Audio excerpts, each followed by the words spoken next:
Do you love going to Broadway shows, but can't go now because Broadway's closed? Join tour guide Tim and Belasco too as they bring Broadway history to you. Grab your Broadway passport for what's in store on your virtual Broadway tour.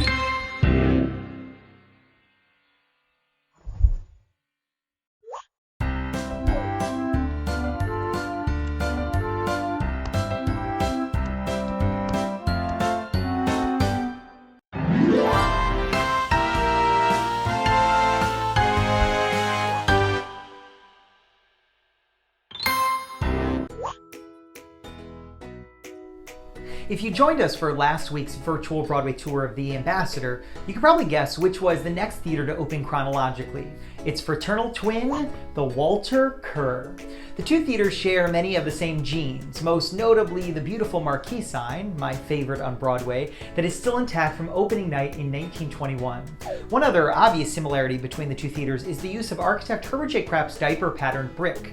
But while the Ambassador is covered almost entirely in the pattern, the Kerr only sparingly employs it. The rest of the facade has been described as modest and straightforward, which is probably how Krapp managed to make this the fastest theater ever built on Broadway. From the first architectural sketch to opening night, it was a mere 66 days. The theater, originally the Ritz, opened almost 2 months exactly after its sibling, the Ambassador. And while its twin at least had a few early hits, the Ritz struggled right out of the gate to find any successes for the Shuberts, its original owners. It dragged by until the Great Depression in the early 1930s, which didn't help anything. Would the theater ever find a hit?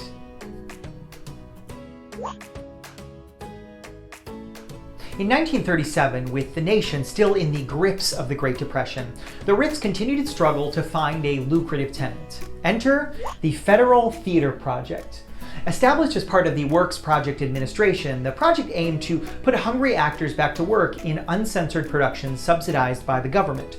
The Ritz was one of a handful of theaters that was utilized as the backdrop for this programming, including the Living Newspaper series, which turned current headlines into theatrical works on stage. These emotional, relevant subjects created friction between the creative teams and the conservative government on the lookout for any signs of communism, and ultimately led to the demise of the entire project in 1939. But one show managed to stay above the fray, the first Broadway adaptation of a story about a wooden boy named Pinocchio.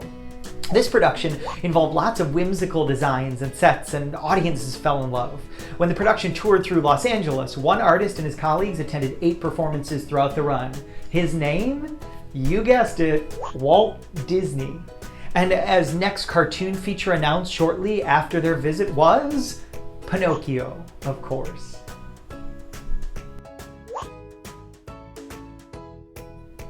In 1980, the Ritz traded hands to current owner Drew Jampson, and a multi-million-dollar renovation eventually ensued.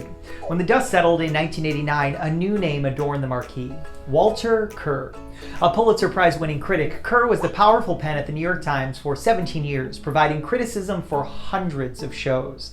And while it's no secret that critics aren't our favorite people as actors, Kerr was different.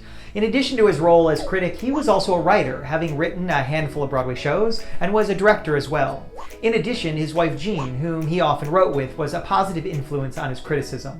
My favorite quote from Jean is her remark about the overwhelming amount of notes that he took while reviewing a performance. With his head down writing, she asked if he'd ever actually seen a show. The name on the marquee also proved to be a good luck charm for the otherwise dour task for the theater. Beginning in the 1990s, a slew of Tony and Pulitzer Prize-winning shows was ushered in. Angels in America, Proof, Take Me Out, and Doubt, to name a few. And while plays have been more the norm with a smaller seating capacity of 975, a few musicals have even found success. Notably, the Tony-winning musicals A Gentleman's Guide to Love and Murder and Hadestown. Perhaps us actors are going to have to reconsider our thoughts about critics.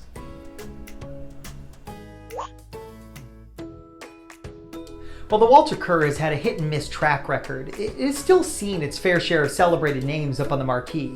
One major bomb in 1971 was a rock musical called Soon. Never heard of it? Maybe that's because it only ran for 3 performances after opening night. It had to have been the material because the cast was stellar. Peter Allen, Barry Bostwick, Nell Carter, and some 21-year-old making his Broadway debut named Richard Gere. Alternatively, one of the highest grossing shows in the theater's history was megawatt star Bruce Springsteen in an intimate concert that began in late 2017. But for me, it's one other performer that I always think of when I pass the Walter Kerr. You might not be familiar with this performer's work as it was his only mainstem show thus far, but he caused quite the stir during the 2016 revival of The Crucible. His name? Lutka, the wolf dog.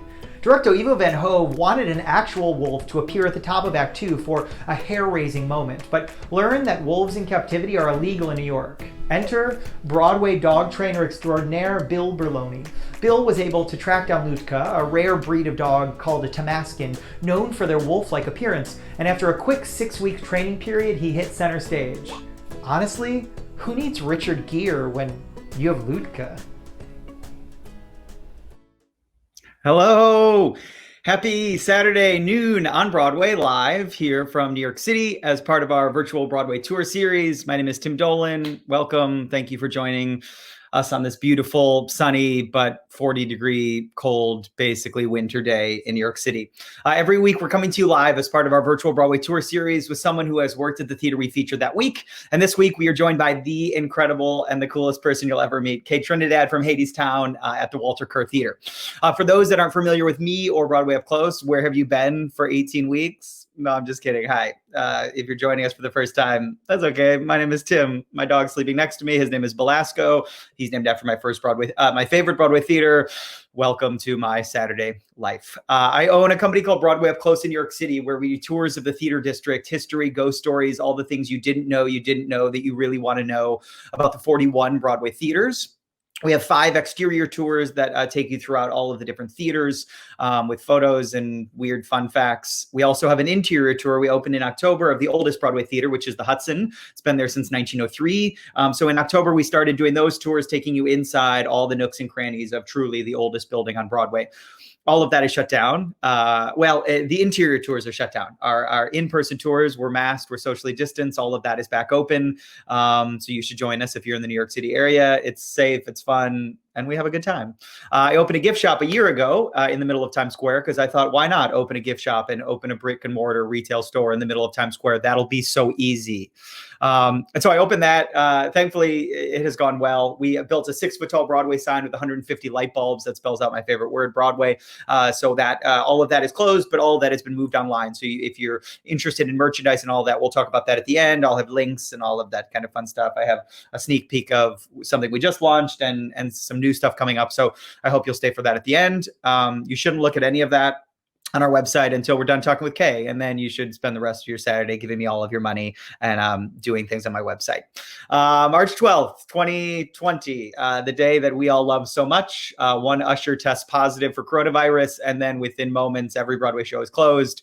First for a couple weeks, then a couple months, then a lot of months, and then even more months. So I think when all is said and done, maybe I'll see you next year and we'll be back open. The original vision of this was we'll do 41 theaters, 41 weeks. We'll be done the first week of March in 2021, and then the theaters will reopen. And well, we know that's not happening. So this will get us to March, and then you're stuck with me, and then maybe you'll be here in person after that. This week is week 18. The Walter Kerr. I hope you've enjoyed all of the weird fun facts about wolves and things that we've dug up this week. How's today going to work?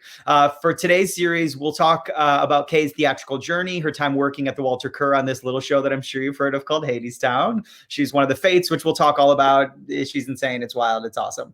If you have any questions for her or you have anything for me along the way, drop them in the comments. And if you haven't already, some of you have, I see. If you're joining us live, comment with where you're watching us from because Facebook doesn't tell me those things. And so, without further ado, the whole reason you're not here for me. I know who you're here for. You're here for Broadway's Kay Trinidad. Hi, everyone. Hello. My favorite is every time we do one of these, the instinct is everyone waves with jazz hands. It's my favorite thing ever. Every single time. They're like, hi. And you're like, when have I ever in real life ever been like, hey, you don't guys. do this? You're like, hey, Kay. Wow. Hi, Great. Tim. Every time I see you. Yeah, of course. In Times Square, you're like, oh, it's Tim. Hi, Here he it's comes. Tim again. Like one of those big things at a parking lot at a used car sale lot. Here we are. Happy Saturday. It's going well Happy already. Saturday. We'll talk about Hadestown, of course, but I want to talk about you. I want to know, for people who don't know you or don't follow you or know everything about your life, will you tell us and start us off by telling us where you're from, where you first got exposed to theater in any form, and then get us to like school, get us to like you move to New York City and you go to your first audition, and then we'll go from there. Wow, that's a lot, but I think It's I a can lot. do it. Cliff Notes version. I have confidence. Go. All right. So I was born in Queens, New York. At what time? I'm just joking. I was born in Queens, New York, lived there until I was 3 with my family. I have 2 sisters. I'm the second child. We moved to San Jose, California when I was 3, and I lived there for about 8 years. At that time, I would say I was singing since I was out of my mother's womb. I think that just came very naturally to me. I joined the choir, all that, did the talent shows. I choreographed some dance numbers, sometimes some like singing numbers we would do. And I started taking piano lessons at a young age, started taking voice lessons around 11. After all that, we moved to Dallas, Texas, stayed there for another 8 years. And I joined choir there in middle school. And that's when I learned how to sing, like really got my classical foundation for singing, all that great technique. Played a ton of sports and went into high school playing a ton of sports still, and also singing. I joined a high school that had a show choir. Oh, okay. This is very different from your classical, which was great. And it's what I needed. It's like the technique you need, like ballet, you need that technique before you jump into all sorts of different dances. Usually, you know, it's a great foundation. But then once I auditioned for the show choir, you had to learn to this musical number. You were singing, obviously, but then you were dancing at the same time. Oh, you can't see it. Pretend this is my belly. I was doing this. perfect. But it was the hardest thing. I was like, oh my gosh, this is so hard to do. I would make up and choreograph my own shows at home all the time, but I didn't really have any real technical dance training ever. So after that audition, I was like, I need to get my butt into every single dance class ever, because singing and dancing at the same time is the hardest thing I've ever done. Yeah.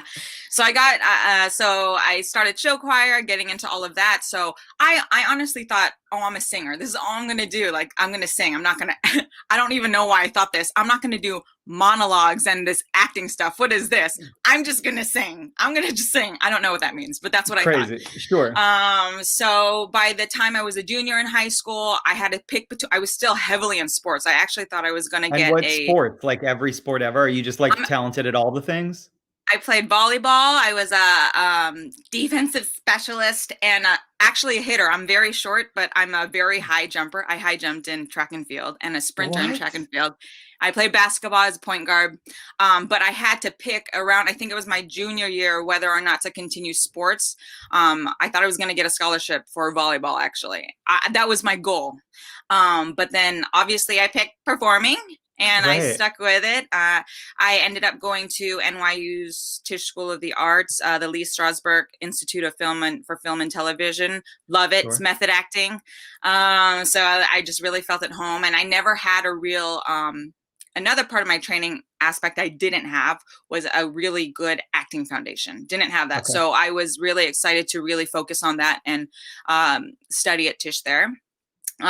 Still got all my other classes in. So there was still tons of singing and dancing and all that stuff. But really those hours of conservatory hours where you just focus on your acting and technique and all that jazz. That's wild. And so like growing up in so many different places, I mean, like, I don't think you can get different from like Queens to California to Texas. So like what, you know, like, do you feel like all of that shaped you? I mean, it feels like you've done everything. You do sports, you do theater, you sing, it seems like you can do it all and you've lived in every place. Do you feel like that has formed who Kay Trinidad is? Or do you feel like at your heart, you're still Queens, New York?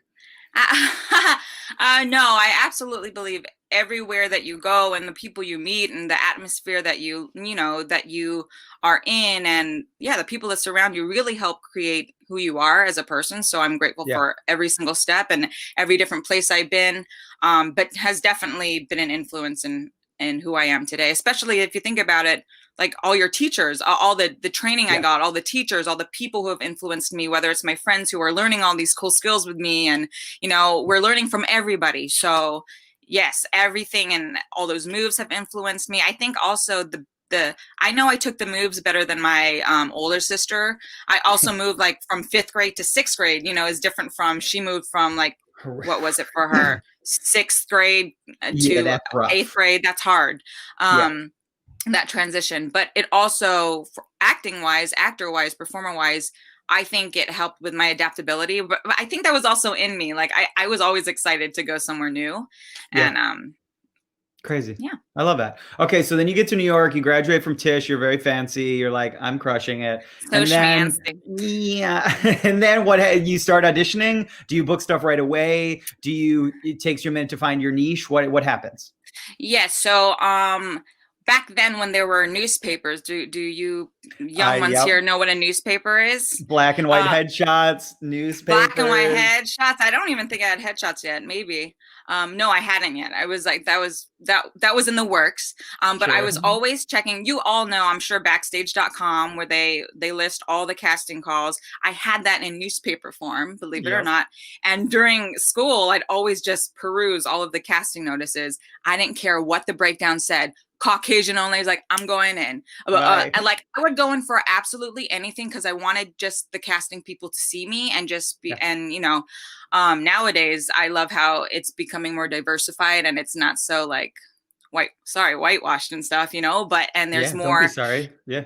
Thank you. So but yeah, so I just got my tuition to every single audition I could when I had the time, and I booked a role a year and a half into school. It was called, I booked Diane Lee in Bear, a pop opera.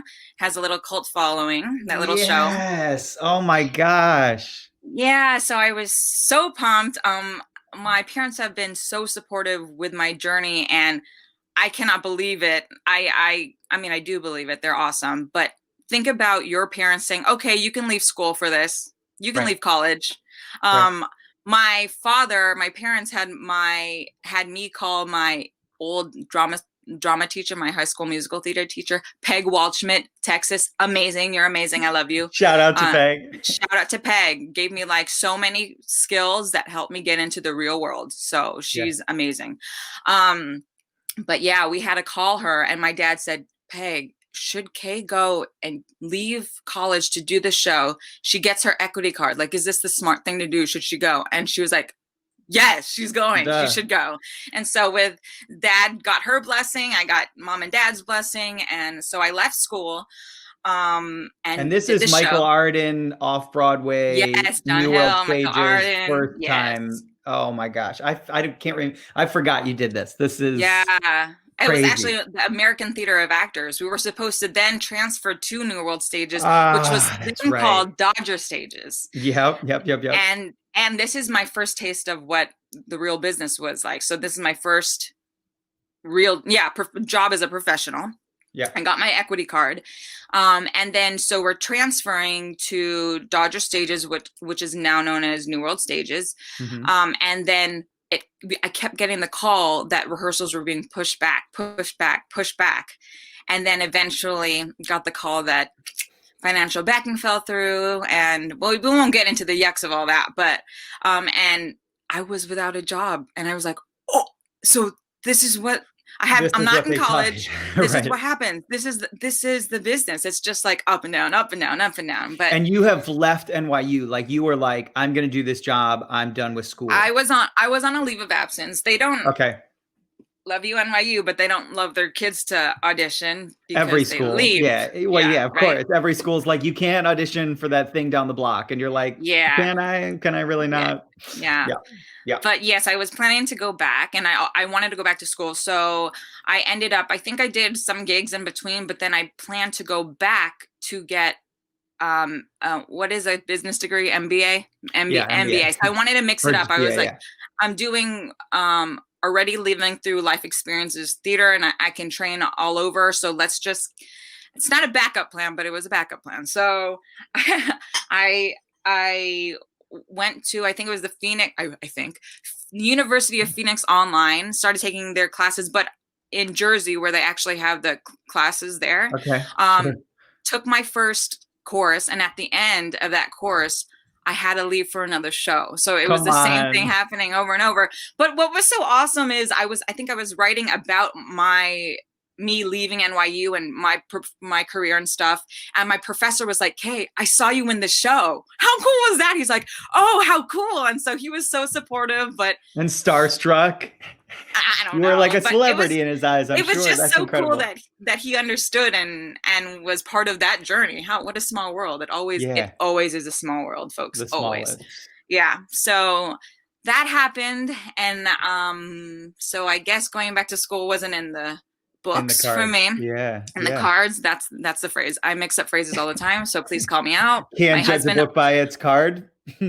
Or that. My husband never lets me get away with them, and I love him for that. Sounds I say really funny stuff. I can't even tell you what, that Mike Carnes. So okay, so then fast forward, Little Mermaid is Broadway debut. I was currently in doing the TheaterWorks tour of Seussical as Bird Girl number 2. Think about this though. It was my first trio, Bird Girls. There's 3 of them. Okay. This comes back to the fate. I was like, where are we going with this? Where are we going? We're going.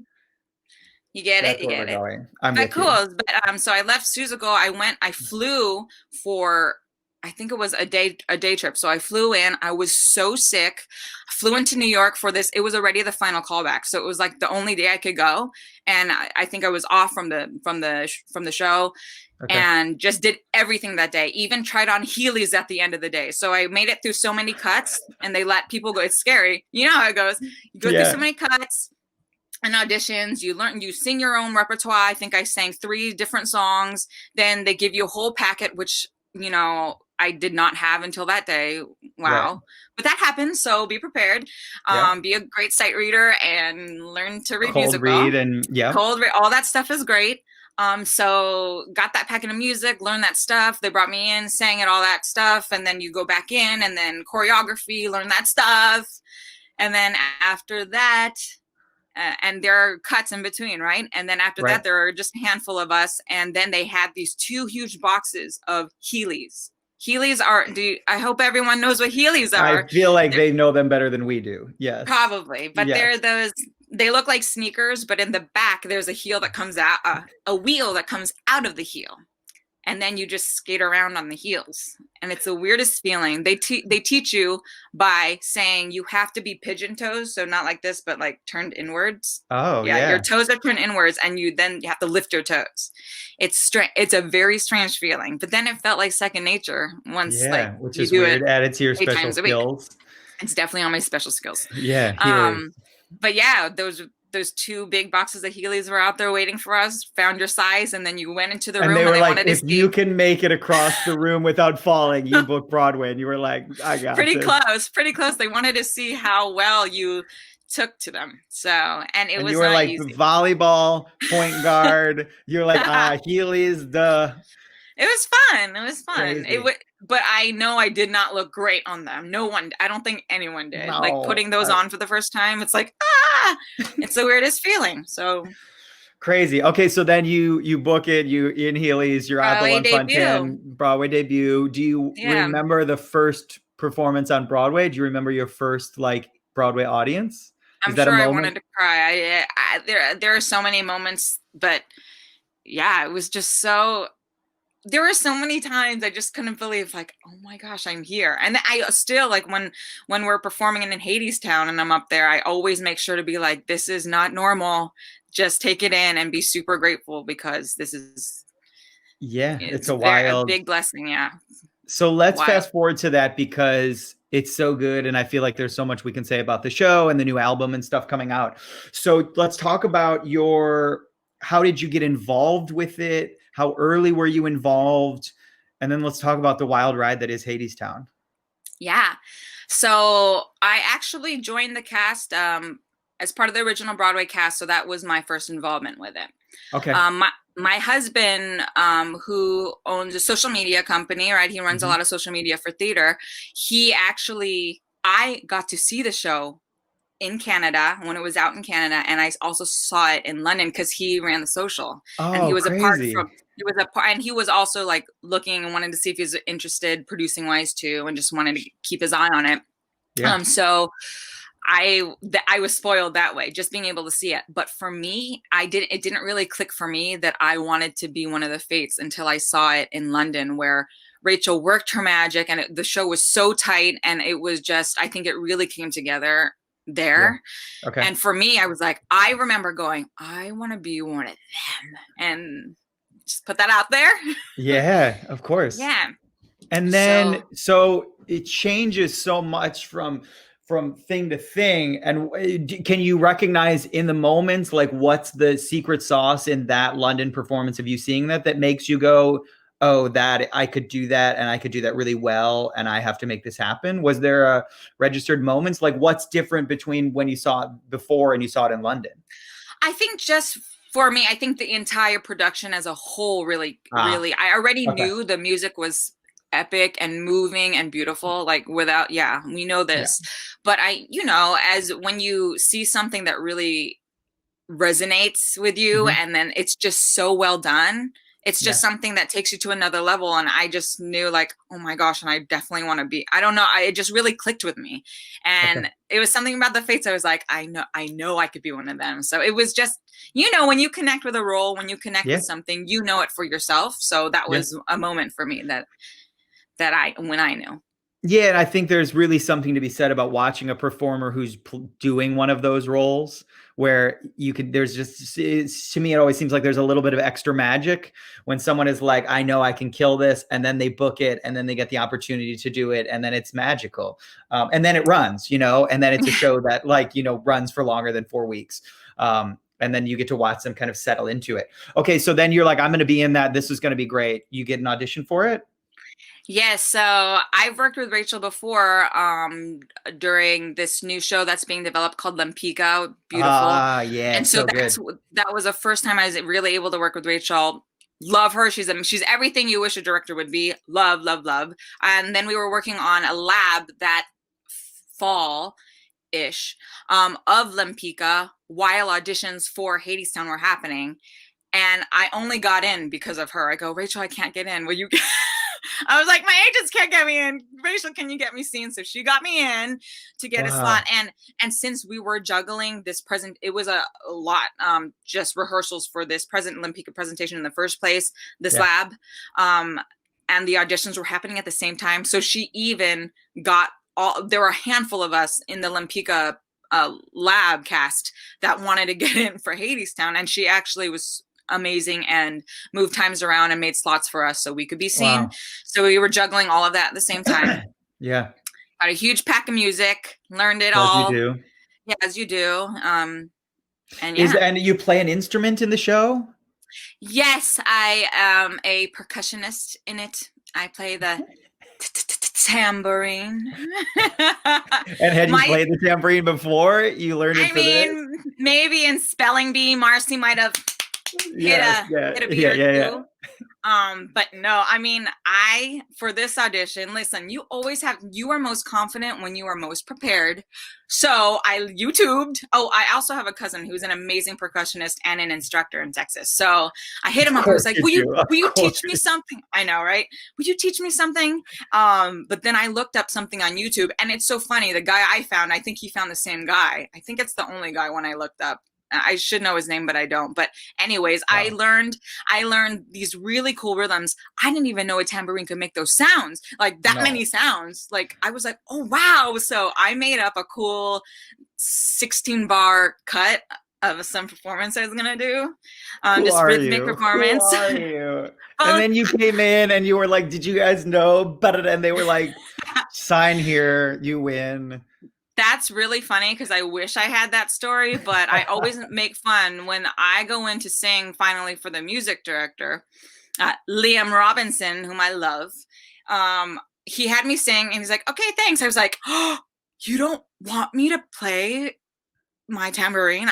I have 16 bars. He's like, no, but you can like play it and walk it out. I was like, you don't want to hear it? But so no go. Oh my I guess they gosh. assume if you're a vocalist, you have enough rhythm. You're a musician, you have enough rhythm to do what we're going to ask you to do. They should never assume that, one, but two, yes, probably that is the case. Crazy. Okay, so you book it. You're in Hadestown. We have a couple people who are asking about Tony Awards. One of these people I think you're familiar with. We'll get to his question in a moment. But Caitlin says, "Hi, Kay. Did you get to perform in or on the Tony Awards?" Hi, Caitlin. Yes, and it was unforgettable. It was so amazing. Okay, here's your follow-up question to that. Oh, what's the follow-up? From this guy named Mike Carnes, aka your husband, who says, "What was the day of the Tonys like?" Exclamation point, question mark. It was so fun. Okay, so should I let me cliff notes this because it's a full day, and I don't think people know this. It is a full day for performers. So it was a matinee day. Was it a Sunday? Yes, right? Always a Sunday. Yes, Sunday. Here we are. Unless it's a global pandemic and then we don't know. But yes, always a Sunday. Yes. So Sunday. Okay. So we had a Saturday evening show. So that means I only got like 3 or 4 hours of sleep. So I think everybody only got 2 to 4 hours of sleep that night. Right. Then you wake up super early, grab all your stuff for the entire day. We headed to the theater to get all into. Describe super early, 5, 6, 7 a.m. I want to say it was 4:45. I don't know why specific. It was very specific because I think we had to be at the theater by 6 or 6, something crazy. So super early to get into costumes and makeup, everything, full garb, because then we all got bused to Radio City. It was amazing. And then you saw all other cast and saying, hi. And it was so beautiful. But the whole family, right? The whole Broadway community just going into Radio City. You get your talk about what the day's going to be like, but we have to run the entire show from beginning to end, just in case something goes wrong live. So it's taped. So we run an entire Tony's Awards show, and then you get bussed back to do your matinee. We've already done a show super early, no sleep. My matinee was especially fun because I will never forget that during it was the second act. I have to bring Orpheus's guitar onto this stage and set it. Yeah. I'm not supposed to at all walk on a moving turntable, which I did. And I fell, hands in the air, legs in the air. I think I land like this on the floor, but my arms are up with the guitar. That's fine. The guitar's safe. So I have a scar on my hip to prove like I was bleeding. I was like a little limpy, but I was like, hey, don't show it. This is mid-show. It doesn't stop as long I'm breathing, I'm moving. I'm like, just put the guitar on there. And then I was like, I could get up the stairs. And I know, because afterwards stage management told me, they're like, we saw you got up there, you were fine. I was like, yeah, so it was fine. I was bleeding, but all is well. The show must go on, and I will never forget it. And I had battle scars. Yeah. So cool. And then you go to the Tonys that night. And then we go to so that's great. I had a friend in the audience. I go, I fell so hard. He's like, it was great. He hugged me. He was the best. Azudi, love you. And then, then after that, you have a very, very quick dinner. If any food, get ready. Again, makeup, costumes, refresh, get bussed over to Radio City, and then adrenaline's just running through your body the entire time. That feeling is like no other when you are on stage. We got to open with all of the casts on stage for that opening number. And it was it's a feeling I will never forget. It's just like, I don't even know how to describe it. There are no words. And then seeing 5,000 people, the theater is full of all that love, but it's just all love in that theater and joy and happiness. And it's just like, so it was so fun and unforgettable. And then we won so many things. So yes, you won everything. So it was so exciting. Crazy. So it was so fun. Oh my God. What a wild day in probably what has been a wild year of everything. Crazy. Okay, here, since we're talking about Hadestown, Tom has a question. Tom, we love. He says, hi, Kay. Hadestown was the last Broadway show I saw pre-shutdown. Nailed it. What is your favorite moment in the show if you can pick just one? Oh, that's not fair. You have to pick just one. Okay. What's the first one that you instantly think of? How about that? Oh, well, performing Chips with my sisters, but I want to share a different one. So I'm not just picking one.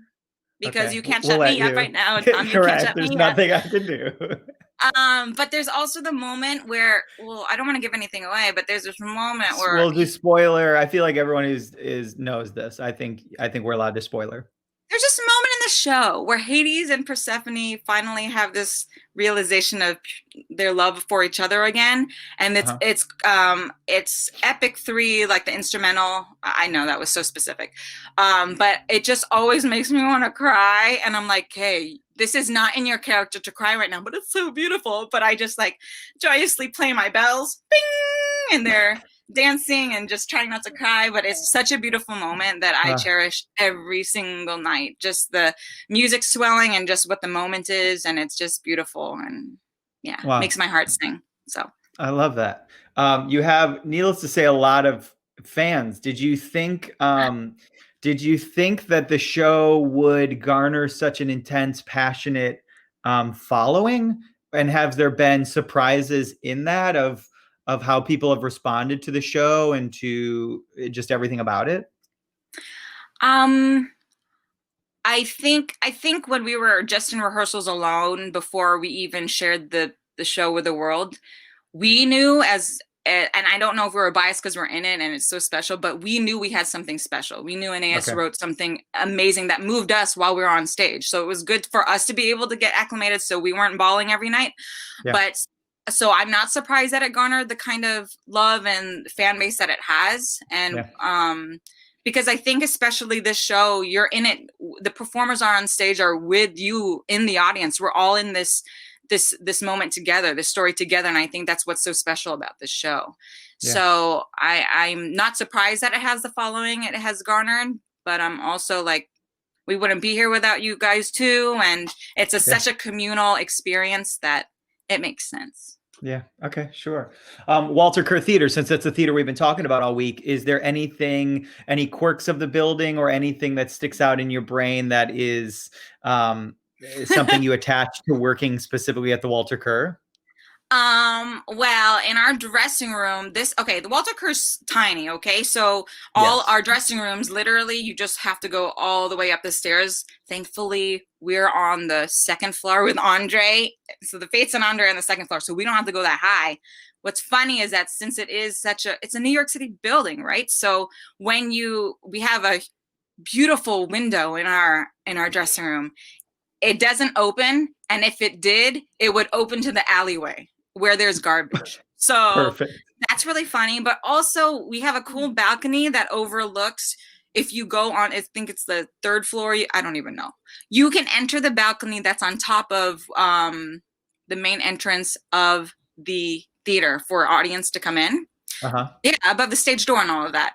And so it has been cool that we have been able to do some musical like events and stuff and have everybody gather around the theater and play some music from the balcony and just join in with everybody. So it's a cool spot to be able to sometimes have lunch or sometimes like just sit up there. And you specifically, you're talking about like the fire escape on the front of the building. Also known as a fire escape. I keep saying balcony. I know. I was like, there was a balcony on the exterior? It's like where? And I was like, oh, sure. Yeah, of course.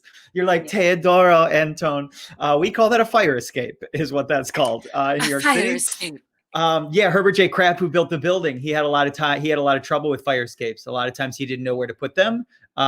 And so some of his theaters, he just glued them to the front and then matched them to the building. And so that's why yours is just on the front. Yeah. You know so much. Tell us more. Yeah. Well, you should have followed along all week. Where have you been? I did. Yeah, you definitely did. She was like, I remember every story. This is great. Oh yeah, that's right. I remember you talking about that. Factoid. Yeah, Herbert J. Crabb. Yours is the fastest theater ever built in Broadway history. From the moment he sketched it to the moment opening night was 66 days. In 2 months, it opened. What? Yeah. So it's all very like utilitarian, very simple, but like slightly designed, but like very straightforward.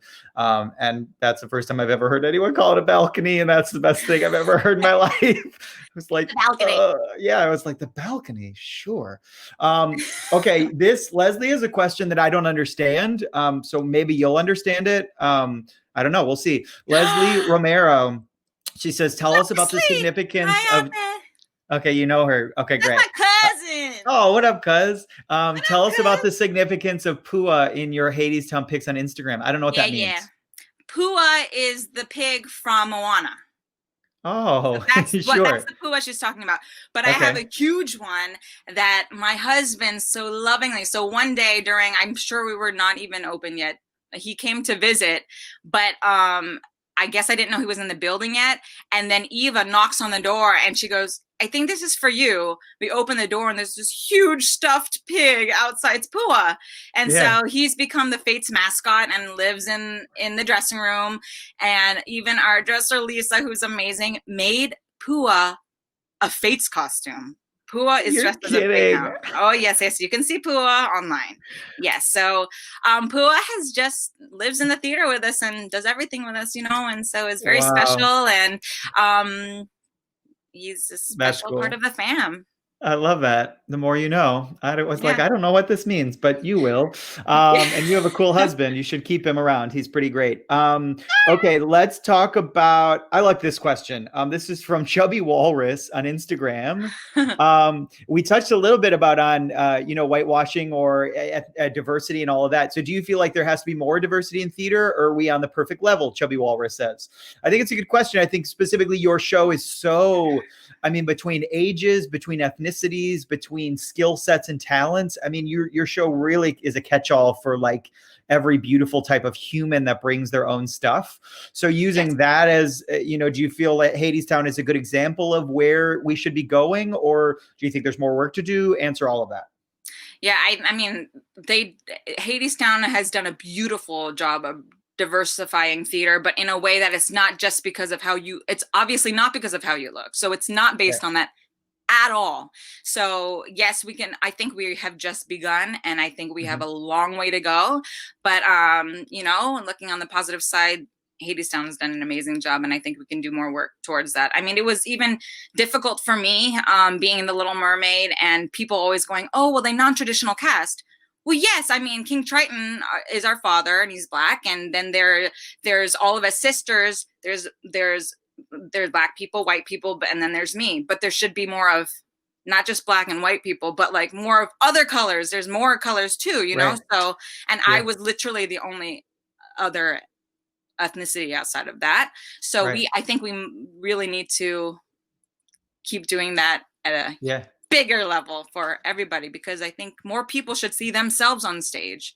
And where do you think, being proactive along those same lines, where do you, as someone who, is part of that and very much feels that because of the way the industry is, because of the ethnicity you are and how it's always been, and it's been so white, do you see, or do you in your mind have like ways of, if we did this and this and this, are there like things that you see that are, if we had more diversity at the top level, maybe that's a solution, or maybe the audition process needs to be different? Like, do you have practical things that you, from your perspective on the very much inside, could benefit everyone?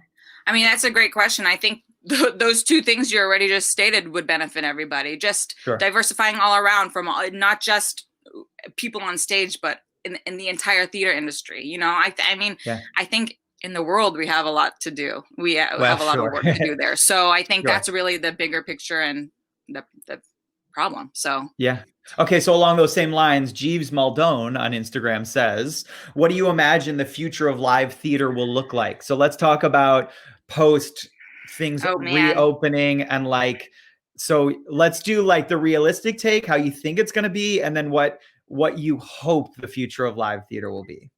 Oh, wow. Well, since you said keyword imagine, yes, future of live theater, I can imagine it coming back to quote unquote normal, whatever that is.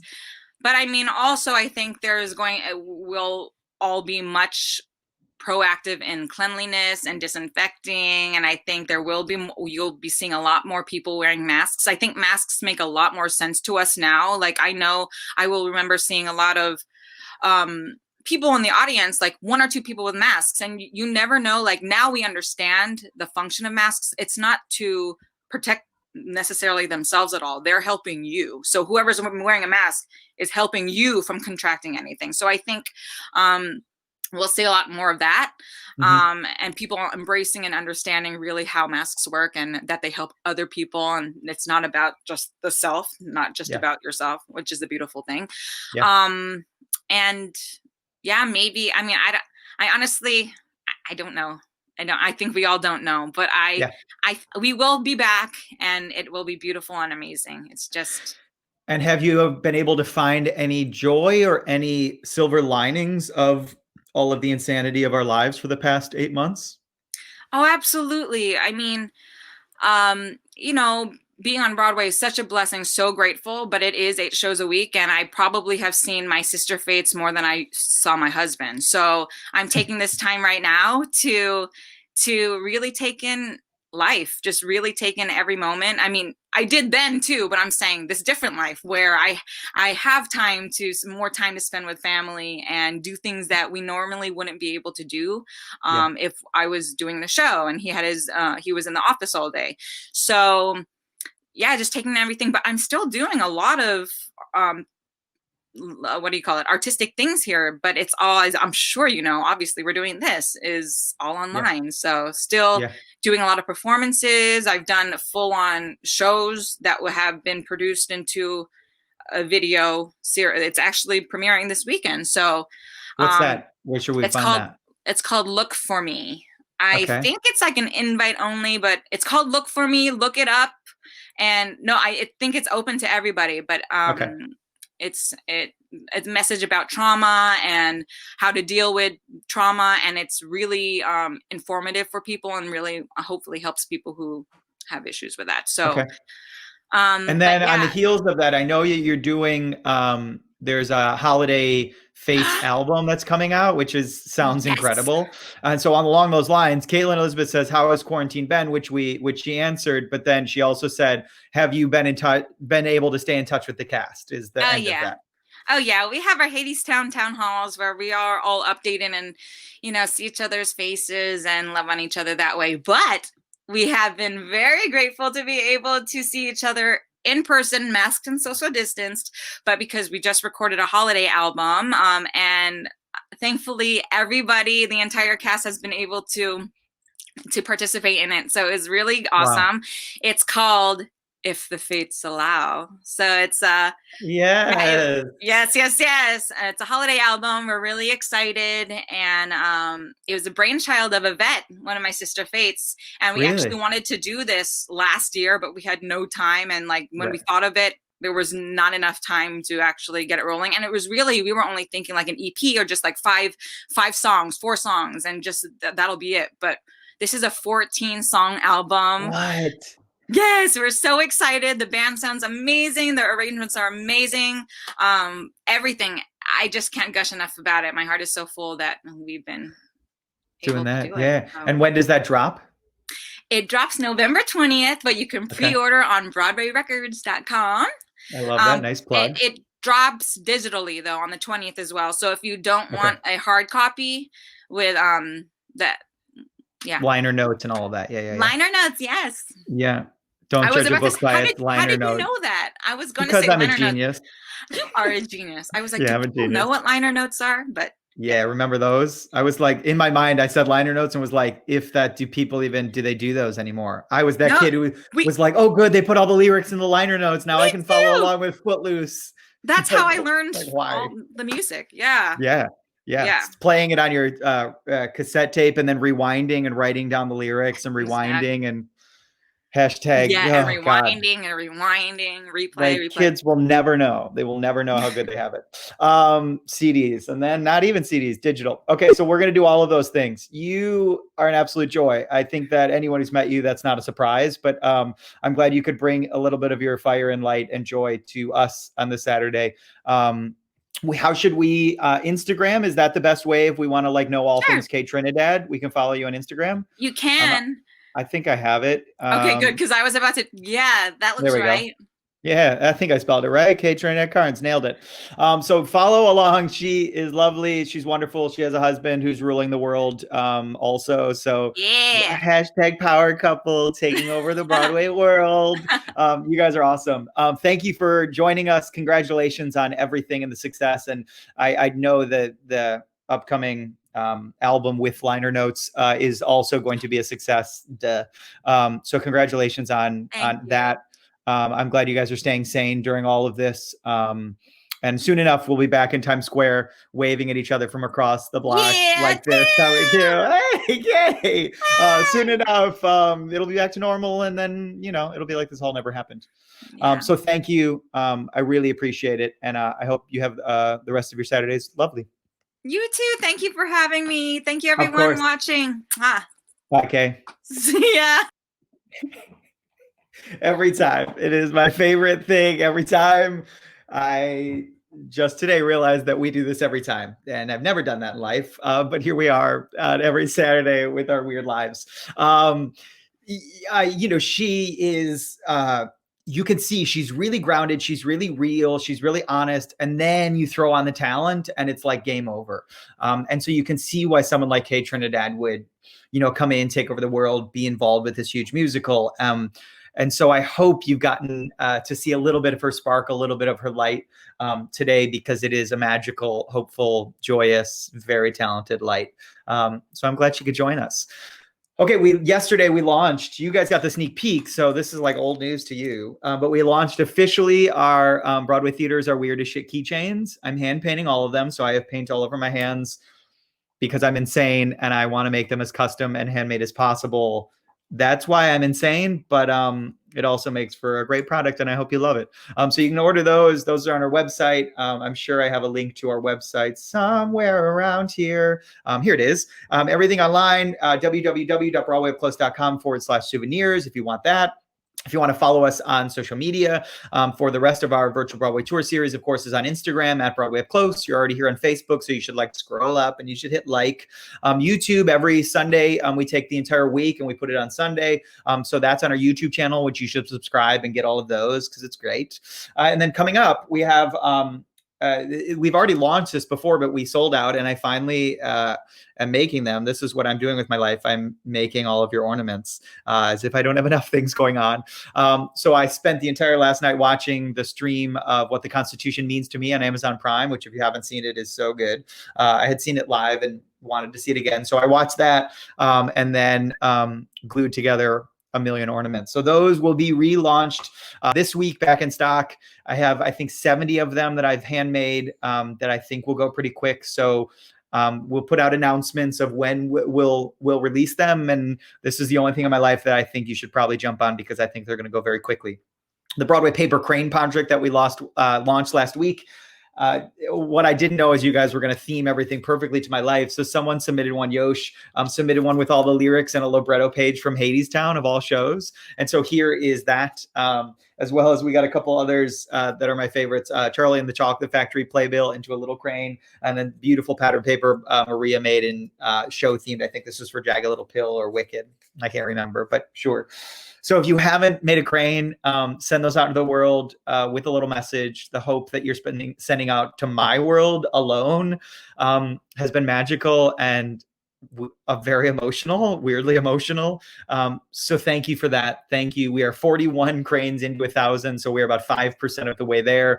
It's only like day 3, so we have time. But thank you for those who have sent in. And if you haven't, I hope you will be part of this, the final display. I'm kicking around some ideas in my mind of how we really put that into Times Square and make it beautiful and hopeful and joyful and Broadway filled. So I hope you'll be part of all of that. As always, the fact that you show up, the fact that you write, messages on social media, the fact that you're along for any of this insane journey that I have kind of set into motion during all of this weird, strange, chaotic time. The fact that you've been any part of it means the world to me. So thank you for that. We have week 19 starting on Monday. We're almost at the halfway point, which feels crazy. And then we're, I think, probably 8 months, 10 months, a year away from being in a theater elbow to elbow. And we'll have had this joyous time on our couches with our French bulldogs or my French bulldog next to me. And then before we know it, we'll all be back together in person, in red velvet seats, in Times Square, waving at each other like we do in public. And thank you. Thank you from the bottom of my heart. Happy Saturday Noon on Broadway. Thank you for spending it with me this little bit. And we are now officially one day and one paper crane closer to Broadway. I love you all. Happy Saturday. Bye.